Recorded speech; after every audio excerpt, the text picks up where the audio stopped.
Now, Mr. Welch, your father, uh, you are a native Oklahoman yourself. Oh, yeah, I'm born in Oklahoma City. You're born right here. It's amazing, and the many people that I've gone around and talked with for the library at the college, how many people were not born here because of the contemporary attitude, you might say, or the age of the state itself and the city itself, because it's still a young city and it grew like Topsy almost. But your father came here, as the Snowden history says, on May the 1st, which 89. was 10 days after the round. Right. And where did he come from? I mean, Well, he came down to Oklahoma City from Newton, Kansas. But he left the farm. He told me he left the farm in Ohio. He wasn't strong physically, and he said he just sick and tired of those cold winters. And of course, being from Ohio, you can appreciate That's that right. with the wind and snow coming off Lake Erie. Yeah, I can And recall. he said, I'm going to leave that country. And he did. He came down to Newton, Kansas, and I think his first job was with the Santa Fe Railroad in their bridge building division. And then he got a job with the post office there. And then when Oklahoma was opened up, he came down here and was in the Citizens Bank, I believe. There's a plaque down there on the Huckins Hotel. Shows him as a cashier, assistant cashier. I think it says here he came in and went to work for the Citizens Yeah, I believe it's Citizens Bank. Bank, Yeah, assistant cashier. that's right. And he wasn't married at that time, was No. And then I think they give the date of my... he? Let's see. Married in July 15, 1890, here in the city to Annie Laurie Robertson, Right. daughter of Robert. And I believe, I wouldn't want to get out on a limb on this, but I believe that they were one of the first couples married in Oklahoma City. Among the first, if not the first. Mm-hmm. That's what someone told me. I think Miss Carroll told me that. Yeah. Here among the first that were married in the city. Well, it wasn't too long. Just a little over a year after he got here. We talked not too long ago with Mrs. Cheever. It was the first white child born in the city. Quite an interesting story. As if her father would have decided to move into the house, which was ready, she'd have been born in a house instead of in a tent. But actually, she was born in a tent. They were supposed to move on a Saturday. She was born on a Saturday, and the father decided, well, they won't move in the house until Monday. Give them a little chance, and she was born on Saturday. Cheever Flowers, doesn't he? Yes, Cheever's Flowers. Nice people.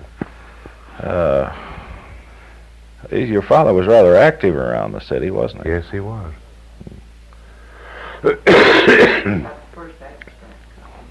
He and Mr. Owen had the, sometime if you're in the Oklahoma City building alone, you'll see a picture up there in the director's room if you have occasion to go in there. Their abstract office was down where the Huckins Hotel is now. And they had, J.M. Owen and my father had either purchased or set up the first set of abstract books in Oklahoma County. And I've seen abstracts written in longhand. They had no typewriters or anything. I was in Jasper Sipes' office one time, and he went to the safe and pulled out a very thin abstract of a piece of property that he never sold anything that he ever bought. He had this abstract, and he opened it up, and it was in my dad's handwriting. He wrote a beautiful hand. All the entries made in longhand. Most of those people did write beautifully in those days. There was more or less a Spencerian type. Well, he had training in the handwriting. bank and in the post office, Yes. and he was virtually self-educated, and was on a farm in Ohio, and parents weren't of very, very modest circumstances, and he just trained himself. Mhm. And he had, then he and Mr. Owen went in the real estate business together. And then later they formed the Oklahoma City Building and Loan Association, which is now the Oklahoma City Federal Savings and Loan. And they were both directors. But they would buy and sell real estate in the early days. Uh-huh. And Dad, I think if you could get into the abstracts on Main Street, you'd find in lots of instances where Dad had owned a piece of property at one time or another in there. Uh-huh. Had owned He told me he'd always had 3 pieces of property on Main Street. I said, why in the world didn't you hold on to them? He said, well, that was the way I was accumulating capital. Uh-huh. I'd buy a lot for $150 and sell it for $200, $250, and turn around, buy something else and hold it and sell it. And Mr. Owen, his partner, established his credit by going over to the old American National Bank. I believe it was American National. Yeah. I told him we wanted to borrow some money, and he finally talked them into letting him have $50. And he took it back, and their old safe today is still down in the building alone, a great big thing. And he put this $50 in an envelope and put it in the safe. Mm-hmm. 30-day note for $50. Mm-hmm. And the day before the note was due, he gets the $50 out and figures up the interest and goes over to the bank and pays it. Mm-hmm. And then in 30, 60, 90 days later, he goes back and gets $100. And he repeated that several times until he had established credit at that bank. But Dad was active. He was on the school board, and he headed the community chest one year, and he was active in our church. His mother was And my mother was a charter member of the First Baptist Church, and then she died in 1959, and she was the last surviving charter member of the church at the time of her death. There were 2 of them. They were good friends, by the way. Mrs. George W. Spencer, he was active in Masonic circles. Mm-hmm. And Aunt B, as we called her, and my mother were good friends, and they were the last 2 charter members of the church, and Aunt B died, and then my mother died. And Dad was head of the Men of 89, and then they had the Men of 89 and the Women of 89. Mm-hmm. And then they later combined to make it the 89ers Association. And Mother was president of the 89ers for a couple of terms consecutively. And she was... organized ladies' music club. She helped, yeah, she was charter member of the Ladies' Music Club. There was president of that. I don't know that she was president, but she... Yes, sir. Mrs. C.B. Ames, She was another president. prominent I know family. about it. Ms. Ames was On the other. quite interested in those things. And Well, she sang with, had a quartet. Tell about a quartet. oh, that was in the church. She sang in the Baptist church with New Davy and Mrs. Ora Allen and George Soberg. Now you get to nosing around, you'll find that those names, Soberg and Avey, mean something. Uh-huh. And Mrs. Reck, Mrs. Reck, Allen. well, I named That her. was Alice Virginia Wren's grandmother. Yeah. And Mrs. Reck played the organ. Mm-hmm. Well, they sang a lot of other things, Francis, all over there. I'll tell you a little story of the early days. I've heard my mother tell it so many times, be interesting. They lived at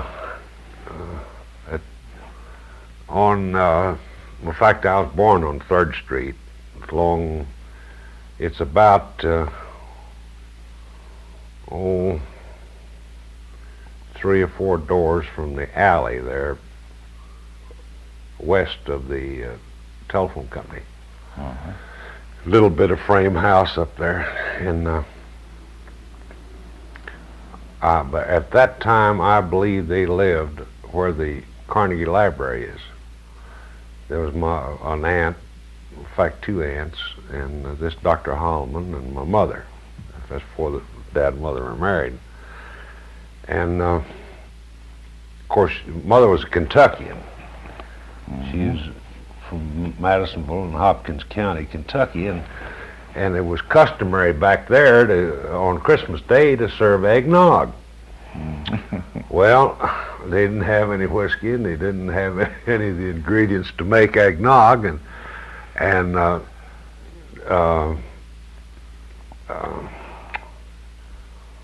who was it? A.C. Scott. A.C. Scott, Dr. A.C. Scott, who organized the Men's Dinner Club, Mm-hmm. and was quite a musician and educator in his own right, came to call. And he said, well, what in the world are we going to serve him? So the best they could come up with was a glass of cold buttermilk. And he said he never had anything in his life, and he'd appreciate it as much as that. But they were ingenious in those days. They had to be. They had to be. They didn't have one thing, they came up with something else. As we're piecing, it's quite an education for me and a real privilege. I enjoy it so much, being exposed to all of this, even though I wasn't able to participate in it. To have talked with, well, at least 35 people so far and put them on tape. Mm-hmm. At the various things that have happened around this town in the beginning, which, as they say, it grew like Topsy and that was it. Mm-hmm. But people brought things with them from the various parts of the country from which they came. Not a great deal of money, because they came out here to see what they could do. That's right. And there was such a camaraderie among the whole group that they'd all get together and back the other one up if it were necessary. Right. Regardless of what it was, Uh-huh. sickness or anything else, they just gathered around. And I said, no wonder that they were such strong characters. They had so much to put up with. They'd wade in those long dresses, they'd go in the mud, you know, to church and go to their parties and things, just pull them up and wade through the mud. This was it was rather obvious, quite a church town, even despite the hectic times, and naturally there was the rough element, but there's a rough element in anywhere that you go. It would seem that there were an awful lot of churches here. Yeah. Well, Mother said the that. church that they used orange crates. No, it was a packing case, honey. They had a building going up down on Grand or California, and it hadn't been completed, and these Aunt B and Mother and some of the rest of them decided that they wanted to hold service down there, and they got a big packing case crate for a pulpit and put some cloth over it. Sure. And I don't know whether they used benches. I don't think they had any chairs, but they dug them up a preacher some. And I've heard them laugh about it. He wasn't any good, of course. Well, he was a roving preacher that came back through on horseback. Mm-hmm. And he came in here and preached that first sermon for them. But they had their church just the same. I can't recall. I'm trying to remember. I talked with someone last week one day whose father was a roving preacher. And he did precisely that. Came in on a horseback and went from various little This towns. is a very uncouth person. Butchered the king's English, but they had to have him a preacher, so they used him. But they worked hard at it. And of course, they did everything. Had to. Wasn't Jim Wheeler a brother of Mrs. C.G. Jones? Yeah, brother and sister. he was all my mother's friends. They used to have lots of fun on Saturday night. This was not in the real early days, but later on. They had lots of fun together. Jim Wilkin of the old Wilkin Hale Bank was a friend, and Dick and Miss Reagan, and the Wheelers, and Jimmy Mason, James B. Mason, Oscar Dietz, Collins Dietz and Morris. And they were both bachelors, Dietz and Mason, and they had a lot of fun.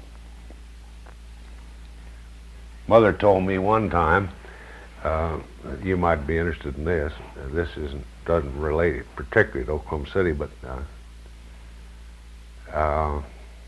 Dr. Holloman, this brother-in-law of hers, had a buggy and a horse, and they decided to go over to Darlington, beyond El Reno. It was an Indian agency. I guess still is, for that matter. That was Indian territory. And they got in the buggy and drove over there. They had a beef, what they call a beef issue. Well, they called these Indians in, and they had a sufficient amount of cattle there for them. And they'd release a cow out of this pen. And of course the Indian squaw and the kids would be in the wagon, and this Indian on horseback. And he would run this cow all over the range, just open range, till his blood was hot. And then he'd fire once. And if he missed him, then he'd rope him and throw him and stick a knife in the jugular vein. And the Indians would drink that hot blood, and I'll spare you the rest of it, but they just ripped the carcass up and threw the entrails up in the wagon, and they stripped the beef, and you can go out there now. They'd strip the beef and hang it on a kind of an arbor, and it just dry in the sun. Well, you can imagine how unsanitary that was. And then Mother told me one other time that the government decided that these Indians ought to be civilized. So they brought in a bunch of plows and harrows and farm implements. And what they do but just get them all together and make a great big bonfire out of them. Just burn them up. The Indians? Oh.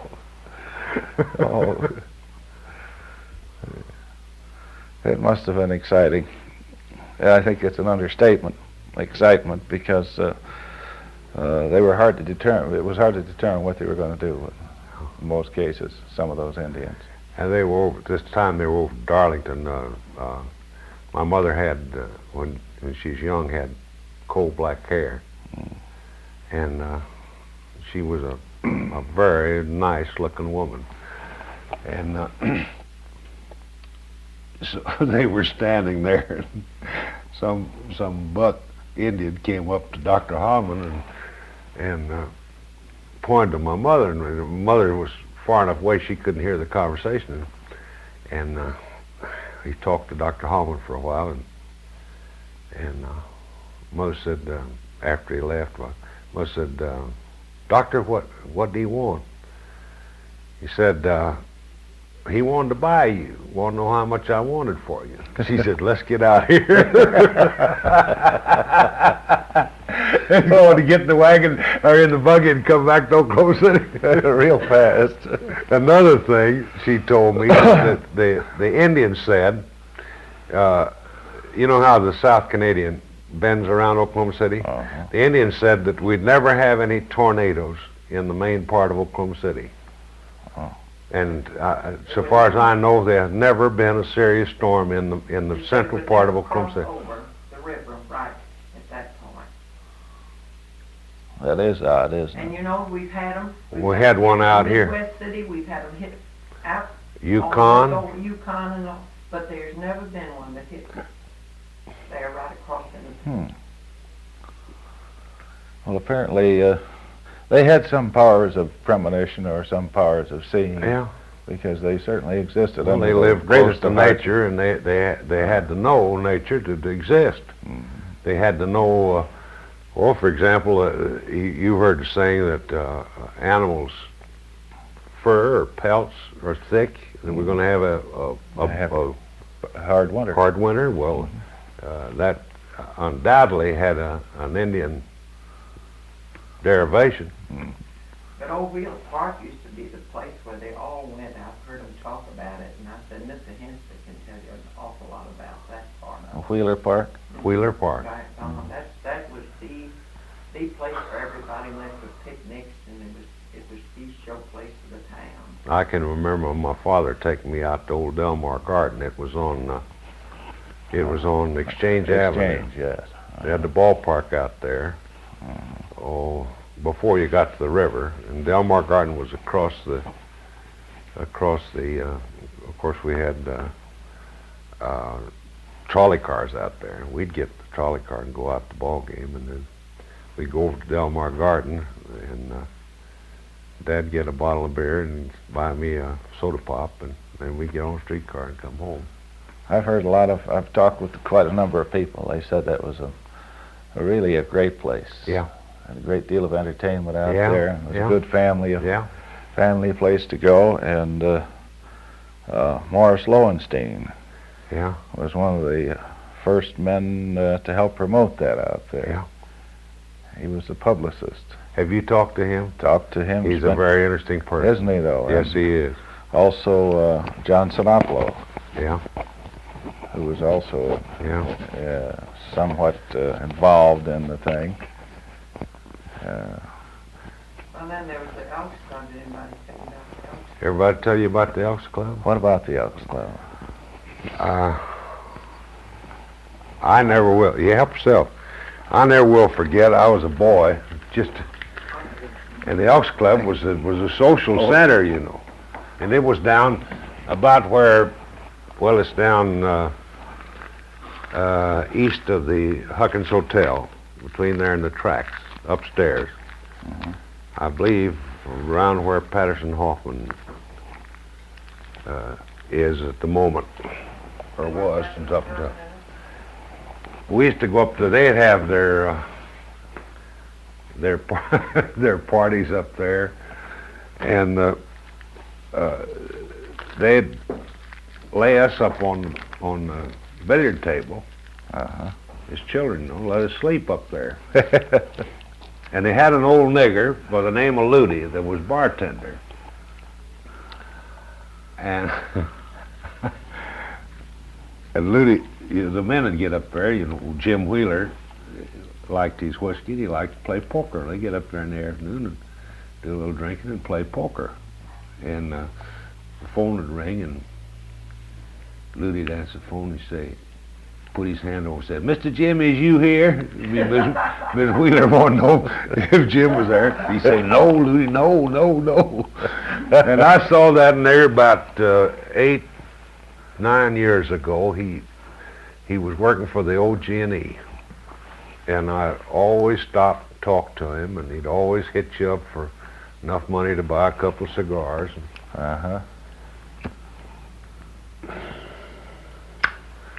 And I can remember as a boy, across from the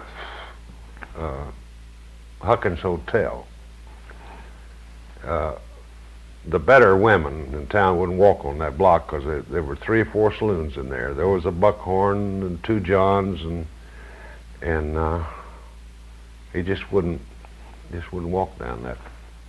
And of course, in 1907, when we had statehood, we threw out the saloons and whiskey. And was the Huckins Hotel the first hotel? No, Threadgill. The Threadgill Hotel was the hotel for Where a was that? long time. It was on. Wait a minute. Was it down where the Wait a minute. Oklahoma It's on, no, honey. The Threadgill is up on Broadway about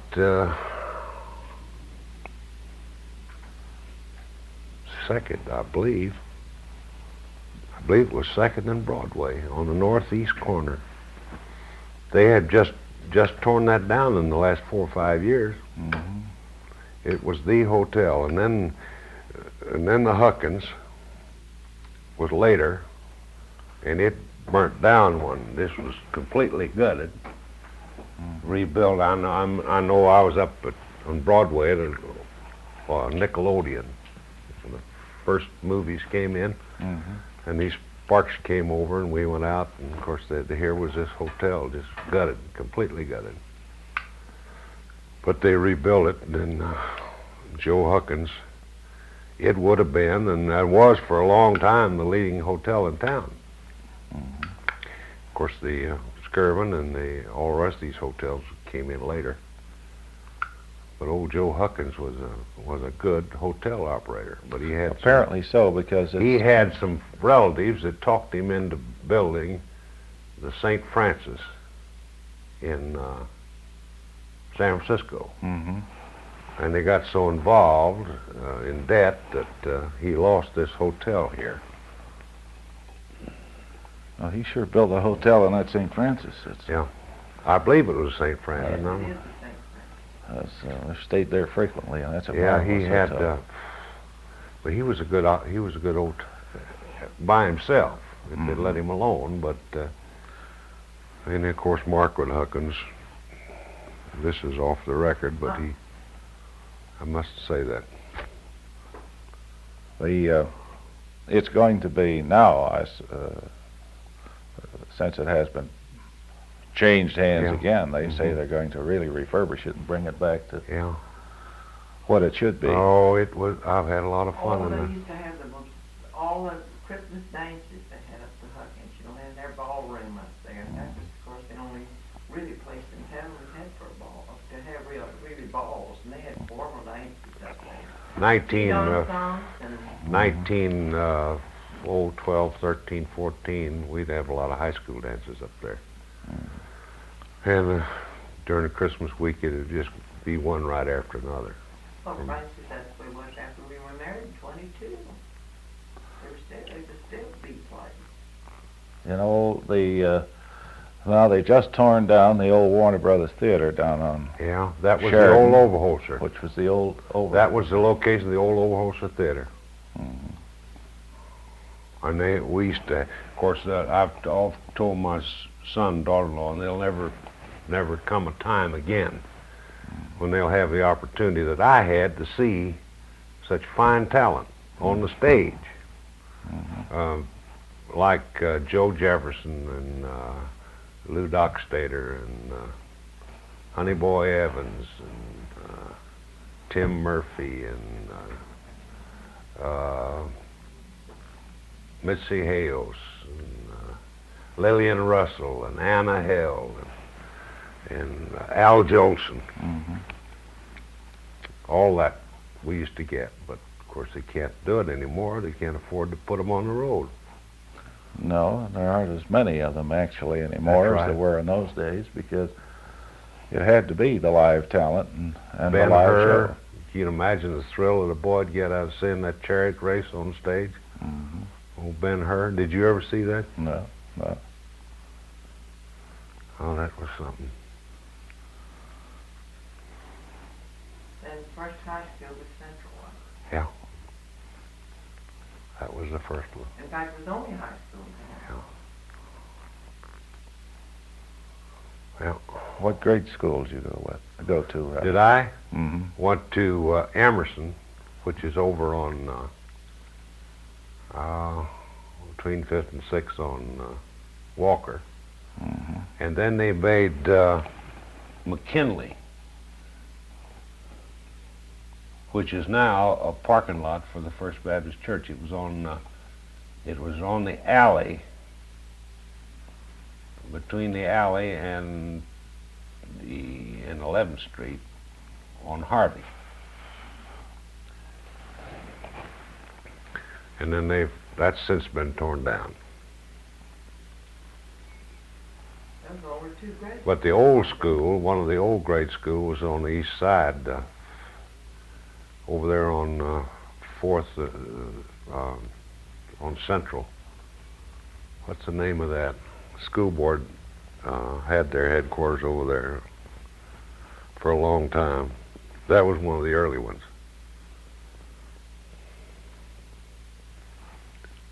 All those old homes to the east side and below, down in Wheeler Park. It was Wheeler Park first, and then they built over on the east side, didn't they? Yeah. Before they A lot of our good families lived on the east side.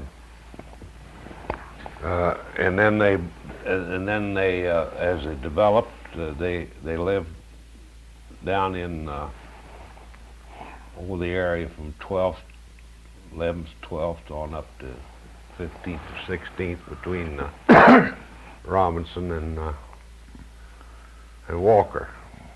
Well, when Francis' father picked out the lots, they lived on it, 9th and right off of Robinson. Yeah, we lived right. He picked out 4 lots there. This is interesting. There used to be the Presbyterian Church, and they recently torn that down. Taken it down, yes. Well, our home was right west of there, and he picked out 4 lots. We had 100. I had more fun there as a boy. 100 by 160 or 70 feet there. Mm-hmm. He picked those 4 lots, and he said I walked in weeds up to my waist to pick them out. And there wasn't a thing north of there. They people want to know why he wanted to go That far out. I said, why do you want to go way out there, Al, and build that house? Isn't that interesting? It's extremely interesting. In talking with the various people, now looking at the city itself, there's been many an expression that the east and the northeastern section of Oklahoma City, with the rolling hills and the trees, is actually the most beautiful topographically. Is actually the most beautiful topographically of any section of the city. Yeah. And comparing that with a statement that was passed along, I talked to Judge Hefner the other day, spent a couple of hours with him, Mm-hmm. and he said that was it Dr. Nichols that G.A. Nichols set up Nichols Hills. He wondered why. He says, well, for heaven's sakes, why are you going way out there? He said, there aren't too many trees or anything else. And Dr. Nichols said, well, you can always plant trees. Yeah. If you take care of them, the good Lord will make sure that they grow. Yeah. He said, well, there really aren't any hills. Why don't you go over in the northeastern section and buy up a big tract of land? And you can pick it up for practically nothing. He said that Nichols said that historically, when a city expands, it always expands toward the northwest. He said he couldn't give a reason for it, other than the fact that he did research on it. Mm. He said if you'll take even the city of New York, expanded to the northwest, at least up the Hudson. The city of Chicago, all of your major cities, when they expand, there's a natural tendency. They went right around Lake Michigan. To go to the northwest. Evanston up that way, That's yeah. right. Mm-hmm. Well, that's- you know, when Francis and I were married, and I was saying just before we were married, well, when we were married, there were 2 paved roads, streets that we could drive on. One was Claxton Boulevard, went out to the end of where the circle is now. Mm-hmm. That was our long paved street. The other was out Linwood, out west, about out to the 16th. 2000 clock out on 16th out there. The other was to the fairgrounds. So this was the only 3 paved. Well, that and then the road out to Packentown. Those 4 were the, if you wanted to just get in your automobile and ride, you went one of those 4 routes. There was 4 places. There was nothing when we built this, when we bought this house. There were 2 houses, 3 houses on this street. There was nothing back of us but field, just open field, all back of us. Mm-hmm. There was nothing up the railroad tracks, up toward the tracks. It was just all, not a house or anything. This was the park was just a wilderness. down there. The street went down that far and stopped. It was a dead-end street Dead-end street. right at the bottom of the hill. And then, but the country club was out there, and that was out which is now Crown Heights, was the country club out there. That was the original country Yeah. club, wasn't And it? it was nothing, that's where the Christian church is now, it's the old original, that original country club building. The country club was there, but there was nothing out there beside that. There was nothing north of us at all. Just wilderness. Well, when Doc Nichols developed the Nichols Hills, he swapped out this present golf course for a golf course out there and took the land, and he developed Crown Heights. And he also developed, of course, Nichols Hills. But the country clubs just changed sites. He built a new one out there, and he took this ground and For homes. Yeah. So.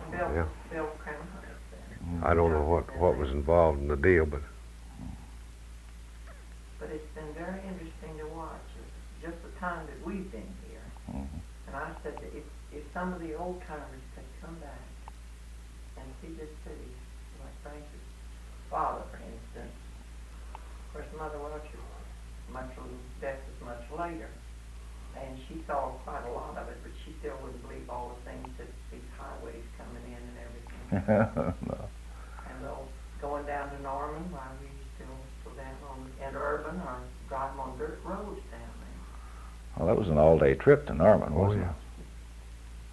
I went down one time. I was in high school, and one of the Garrison boys was a cheerleader down there. And so Mrs. Overholter, his sister, and Ed Overholter was, I believe at that time, mayor. He had a great big Pope Toledo automobile and a chauffeur. He had mother and father, myself, and Mr. and Ms. Overholter and the chauffeur. And we were going down. Kansas had come down to play Oklahoma football. And of course, there wasn't a bit of paving. Everything was just dirt roads. Tires weren't any good. This chauffeur fixed 3 punctures on the way down. We had one on the field. We'd come in and head your automobile into the sideline. Of course, they had some stand, but they allowed parking on the west side or east side. And then coming home, of course, you can imagine how much dust there was. Oh, horrible. So Ed told the chauffeur, said, let's keep working west, and we get away from this dust. Well, of course, the chauffeur did what he told me. He got down into a low place full of sand, and this Pope Toledo bogged down, and he just cussed like a trooper. I never saw a man as mad in my life. He said, anybody can have this damn car, will come get it. He said, I'll never put my foot in it again, and he didn't. And you know, a farmer came along and picked us up in his wagon and took us up to interurban, and we got home by interurban that night. We got home about 8 or 9 o'clock. And now you can go to Norman in 25 minutes on a super highway. Back to your father for a moment. Did he, you say he started the loan company? Building a He loan? was one of them, yes. The Oklahoma building and all. Oklahoma City, it was Oklahoma City Building and Loan at that time, and it, when it became federalized, it became Oklahoma City Was that Federal. one of the original ones? Yeah, it's the oldest one. It's the oldest one. Yeah. And then now it's the Oklahoma City Oklahoma Federal. City Federal Savings and Loan. And Yeah. still going strong. Yeah.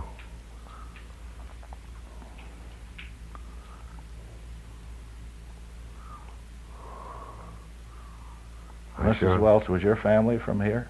No, I moved in. But I went down Norman.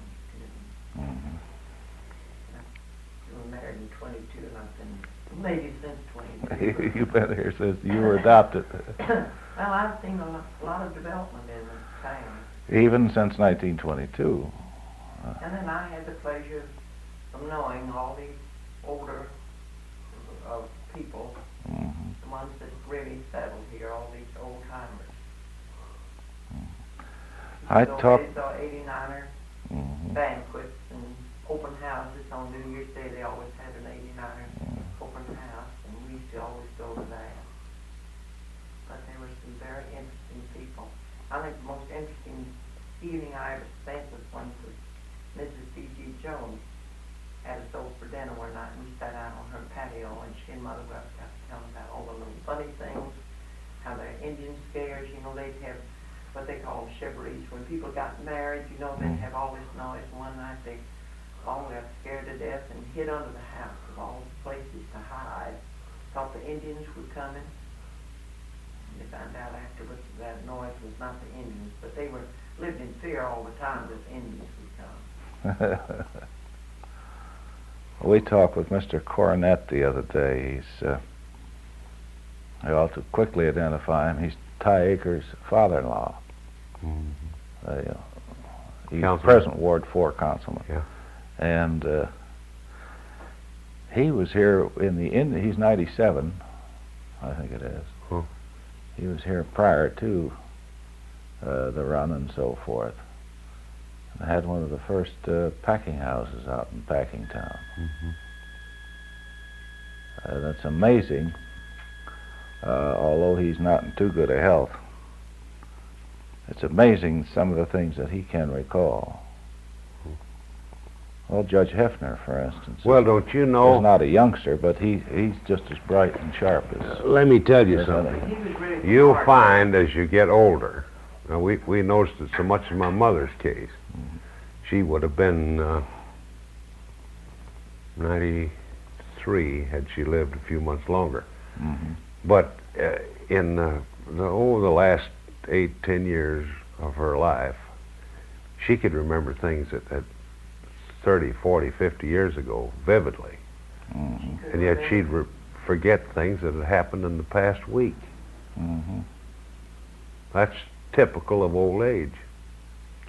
But you know, those men in Oklahoma City, Petty, and C.G. Jones, and Charlie Colcord, and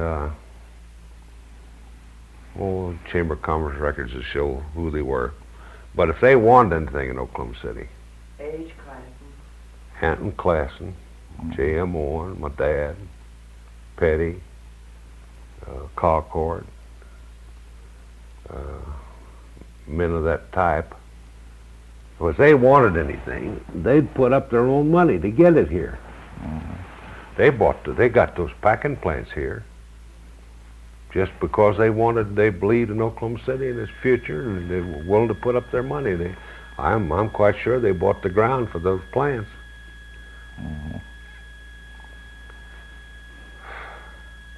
There wasn't anything that was too good for their city, and they backed their judgment.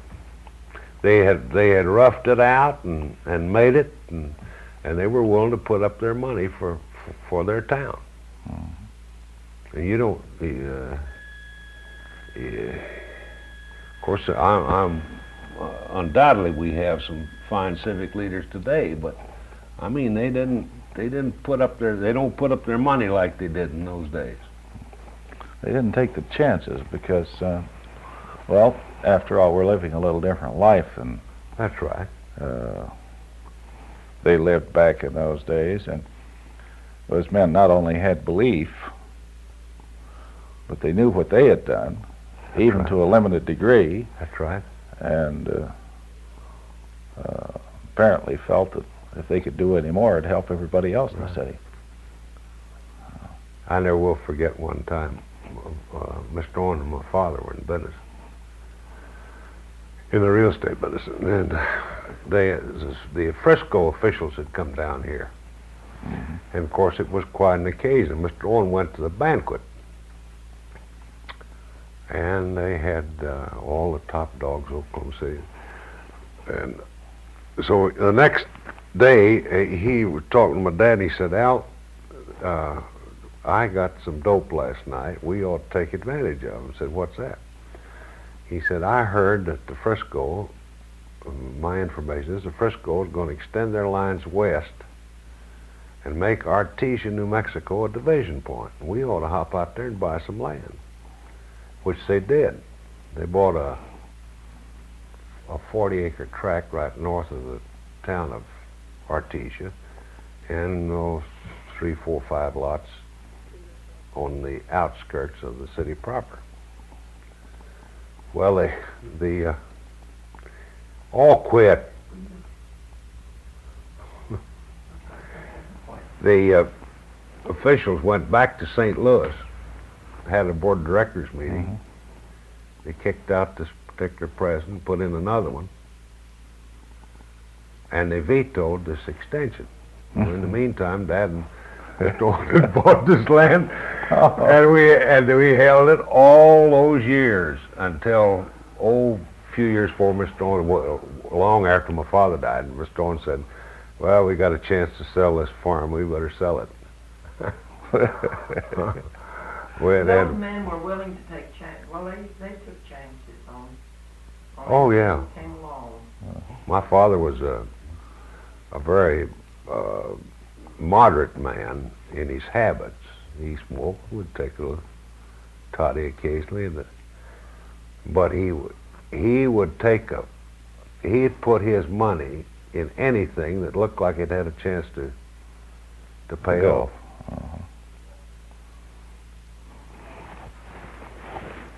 And I think that was typical of that breed, because the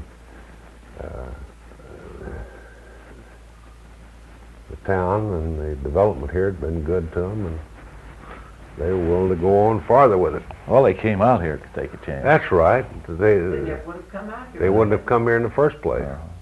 Francis, is that the old man that had the first livery stable? Is he still alive? Oh, no, honey. He did. Yeah.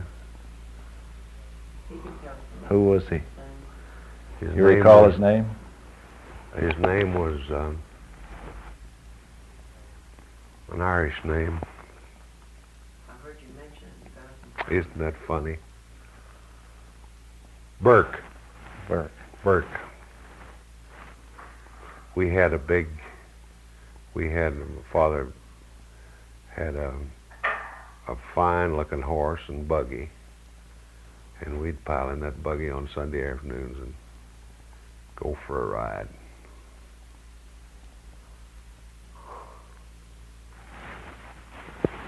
Yeah, I bet that livery stable man could tell some story. Yeah, don't you know it? He really Oh, does. And then later on, when automobiles came in, they had 2 independent taxi drivers in this town, Bill Light and Johnny Brothers. And their stand was down there by the Huckins Hotel. And they had great big cars, and I know this bunch that my father and mother used to run around with on Saturday night would call Johnny Brothers or Bill Light, and he'd come out with this car, and they'd all pile in the car and just drive and sing and have fun. And many a night they sent me upstairs, and I would go into the window and watch them pull off. And I saw Johnny not within the last 3, 4 months. He saved his money and was frugal and ended up with some ranch land in Colorado. And Bill Light's, of course, been dead a long time. Well, Johnny Brothers probably could tell some interesting Oh, yeah. things Oh, yes. about the early days. Is he in pretty good health? Yeah. Well, comes back here once a year. Commerce now. You don't live here anymore? No. Mm-mm. Well, But where the Standard Life and Accident Insurance Company is now, on 13th, that was the old Colcord home. Beautiful place. Where they're tearing it, yes. That was They the old just torn it Colcord down. home. have you talked to Ms. L.D. Callahan? Not as yet. Well, you should talk to her. We have I think the college has an initial list of 100. They've called over the list pretty well and gotten in, so. Well, you ought to see Mrs. T.M. Richardson. She's dead, honey. Miss T.M., I mean, not Miss T.M., Miss Meriwether. Meriwether. She's married dead, honey. When did she die? Oh, quite a while ago. Are you sure? Yeah.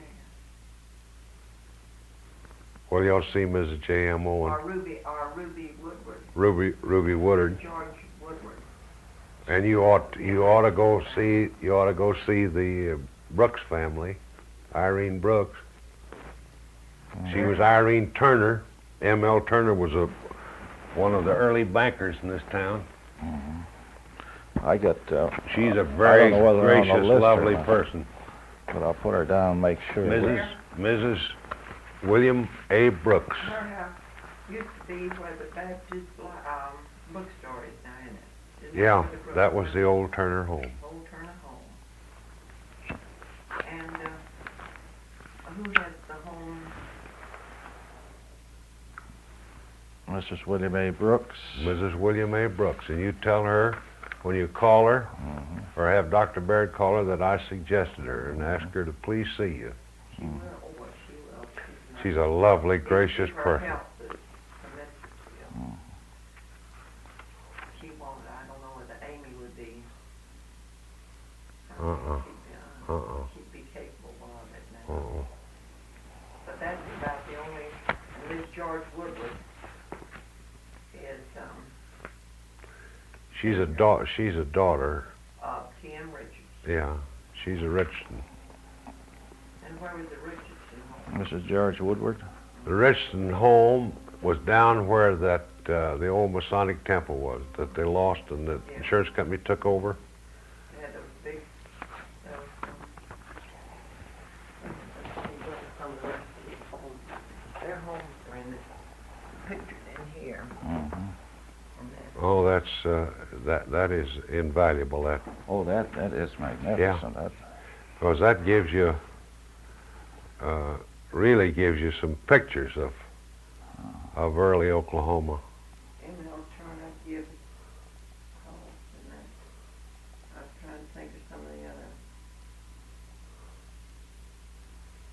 Of course, the Jones, C.G. Jones and Ms. Jones and Luther are all gone. And the Pettys are all gone. oh, Petty had the first hardware, didn't he? Yeah. Down there about where the First National Parking Garage is, along in there. There's what did you ever do with that picture, Francis? I think we had another one around here of your father's first. Well, they've got it, a picture of it, an enlarged picture of it down at the First National Bank. No, it's down at the Belly Loan. Well, Oscar said he saw one down at the bank. That's the reason where you got it and had this one enlarged for you. No, he got it at the Trust company? at the mortgage company. Mortgage. Well, I knew it was down there in the first night. It was a connection. And Dr. John Threadgill is standing out there with Mr. Owen and my dad and some other person that I don't know who that. He had a long frock coat and a big felt hat and one of those white lawn ties, bow tie. Dad's standing out there, long mustache. Was Dr. Rollton one of the first doctors? Yeah, Dr. Rolliter, he's gone. Who's this? Rolliter. Rolliter. J.B. Rolliter. He had the hospital over On the east side, East 4th, East 4th. The only hospital at that time. one of the early ones. Oh, no. One of the first- St. Anthony's the first hospital, yeah. And then, of course, all this stuff's come on since then.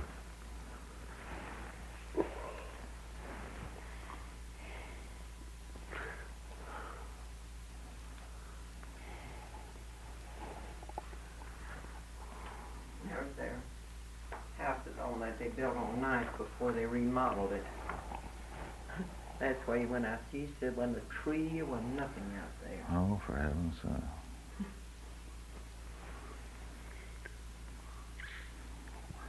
There's the typical old houses of that era. Big, Right. big Right. porches on it. I can remember even as a boy, our house back in Ohio, that big porch halfway around the house. Well, in those days, you know, there was no air conditioning and people spent their time sitting out on the porches in the summertime. Out on that swing. That's right. I wonder if Dr. Baird would be interested in seeing that. He probably would. But,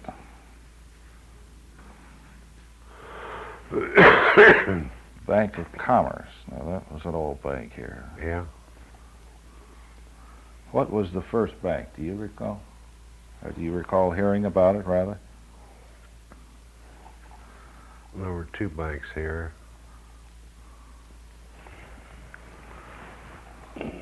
Oh, Actually, it isn't that important. I thought that perhaps...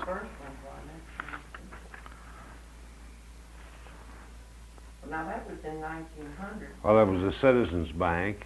That was one of the early ones, if not the first one. And then this Bank of Commerce, wouldn't that be the...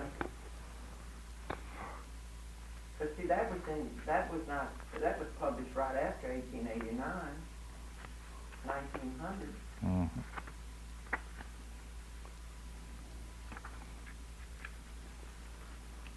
Oh, I see where Dad was a charter member of the 89ers. Well, my mother was too.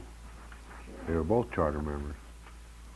And I didn't know that he had served 2 years on the city council. I know he was on the school board. Your father was on the city council? Yeah, that's what it says here.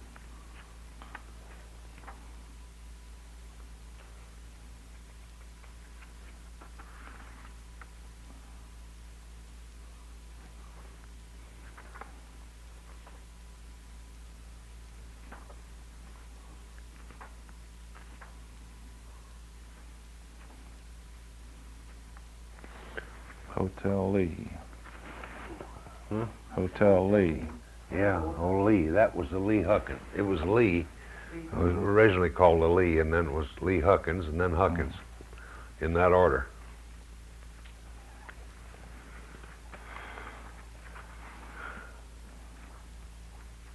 Yeah, this would sure bring back memories if some of those people could see Yes. these now, wouldn't it? Yeah.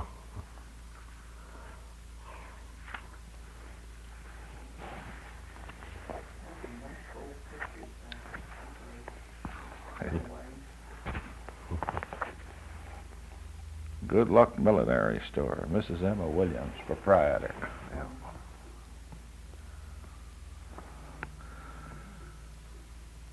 Interior of the Palace Steam Laundry. Yeah. Oh, that's great.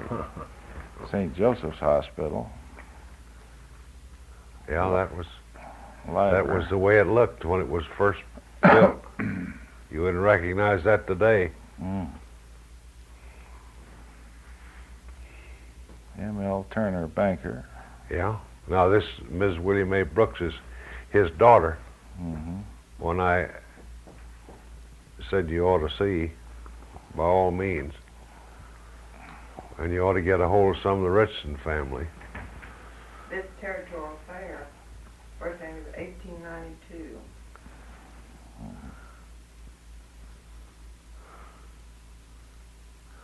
I was talking with Mr. L.A. Mecklenburg some time ago and did quite a long tape with him. One of his first jobs when he came here was out at the old fairgrounds, which was on the east side. He was selling the signs that were painted on the fence around the fairgrounds. And there was some hawker at the fair selling some type of weather stripping. That's where he saw it. Huh. And being of mechanical mind and that German lineage of his and wanting to be industrious, and his wife said that there ought to be something done about getting all this dirty dust out of the house or keeping it out. After he looked at that weather strip, I forget what it was infinitesimal, but now at today's prices, but then was a lot of money. He asked the man how much it would be to weather strip his entire house. He had a 2-story house at that time that he just built. I guess the man said around $90, which was completely out of the question. $90 then was Oh, yeah. worth a fortune today. That's right. And he said he got a pretty good look at it, and he decided he could make it better than that guy could do it, and that started him in business. Isn't that interesting? Uh-huh. Huh. And it's been he and his brother, or brothers and his sister, and it's been a family business ever since. And now it's worldwide. Yeah. An interesting thing. Business in Business, Canadian. Canadian. Board and lodging at the boarding hall and dormitory from $1 to A $1 dollar to $1.50 per week. Private board and lodging $2.50 per week. Tuition $4 per month. Where is that? Common school commercial Frisco, teachers. Frisco, Canadian County. Oklahoma College and Business Institute. George W. Patrick Frisco. OT. That's Oklahoma Territory. Oklahoma OT is Territory. Oklahoma Territory. This was before, that's That's right, before 1892. Mm-hmm. That's before statehood.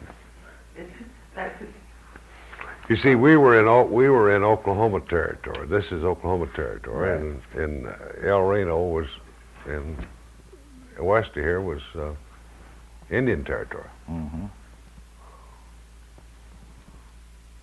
And they wouldn't permit you to go over and hunting in that Oh no. Indian territory. Oh, no. You couldn't go over there hunting. But those ads in there are quite interesting, I thought.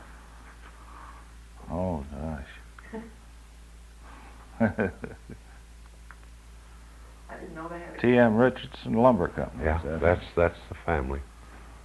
That's an old family. wholesale and retail dealers in yellow pine lumber, cypress shingles, laths, etc. Address all correspondence to headquarters office, Oklahoma City, Oklahoma Territory. Premium list.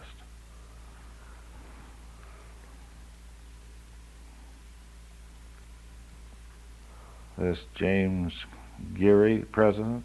Yeah. Ed Overholser, secretary. The Oklahoma Territorial Fair. Yep. C.G. Jones, Yeah. F.M. Riley, Overholser. Captain D.F. Stiles, William McClure. H.G. Trosper. Yeah. That's a familiar name. Yeah. And D.C. Richardson. Yeah. Mose Herkowitz, dealer in staple and fancy dry goods. Yes, sir. That old Herskowitz building, that's named after that family. Down there on Broadway and Sheridan, Mhm. on the northeast corner. That's named after that family. I like this Grand Avenue Hotel. Rates $2 per day. Neatly furnished throughout and well ventilated. Yeah. The largest and most complete hotel in the territory. The night my mother and father were married, they all, the friends of my father's particularly, got all pretty well liquored up, and they got down in front of this hotel there. Uh-huh. And it was in those days you put your empty packing cases out on the sidewalk, and they got up on the top of these packing cases, were making speeches. And some of the guests complained that they couldn't sleep, they were making too much racket, and this hotel proprietor says, "Why, I'm not going to bother to want to call the law and stop them." And he said, "Well, I wouldn't stop those men for anything in the world." What they were drinking was Applejack. That's what they were drinking, Applejack. And they gave mother and father a red plush sofa for a wedding. Chair.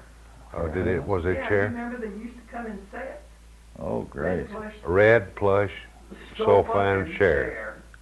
And their first home was down on 4th Street, near the tracks, west of the Oklahoma Publishing Company. That was their first home. They thought that red plush was Oh, that was something. I That red bet it plush was. sofa and chair. Magnificent in those days. Is this J in here? Is that the same? That's That's Allen Allen Street's father. Allen, father. Street and Draper Funeral Home. That's his father. It used to be Street and Reed Furniture Company. full stock of cloth-covered caskets, wood coffins, metallic cases. They were in the furniture Okay. and undertaking business. Street and Reed. Now, they were both characters. I ever saw one. Bank of Oklahoma City. Robert Kincaid, president. Eugene Wallace and J.H. Wheeler. Yeah. Robinson and Grand. Yeah. First National Bank. This was George T. Reynolds, T.M. Richardson, and J.P. Boyle. Yeah. The, I suspect that that's what's now the First National, Mm-hmm. because the First National is a consolidation of several banks. But I suspect that's the original First National. I wouldn't be sure about that. I'm not well enough informed to say. These are the Johnsons came over from Chandler, didn't they? Didn't they move here from Chandler when they bought him the bank? Hugh Johnson and Frank Johnson, weren't they originally from Georgia? I don't know. But they were here and quite prominent in banking for a long time. Johnsons, yeah.